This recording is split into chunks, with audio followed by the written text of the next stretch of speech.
तर नमस्कार मित्रांनो, आपल्या नवीन व्हिडिओमध्ये तुमचं स्वागत आहे, म्हणजे नवीन ब्लॉगमध्ये तुमचं स्वागत आहे.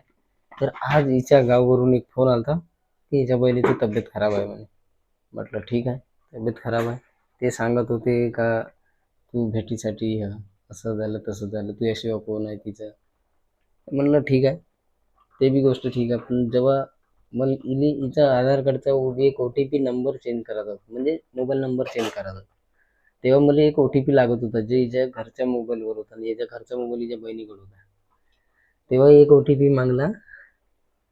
मागासाठी फोन केलो तर ते फोन बंद करी, फोन नाही उचले. आज तब्येत बिघडली तिची, तर आज तिला आठवण येते का बहीण आहे म्हणून. असे लोक आहेत, जेव्हा यायला गरज पडते तेव्हाच फोन करते, आणि आम्हाला गरज पडते तर फोन बंद करून ठेव. अगर तुम्हाला वाटत असेल का हा व्हिडिओ सही बनवलाय मी ना, हे तर म्हणे नको बनव, पण मी जाणून बुजून बनवलाय. यासाठी बनवलाय का तुम्हाला पण समजलं पाहिजे आणि तिला पण समजलं पाहिजे. व्हिडिओ पसंत आल्यास सबस्क्राईब नक्की करा.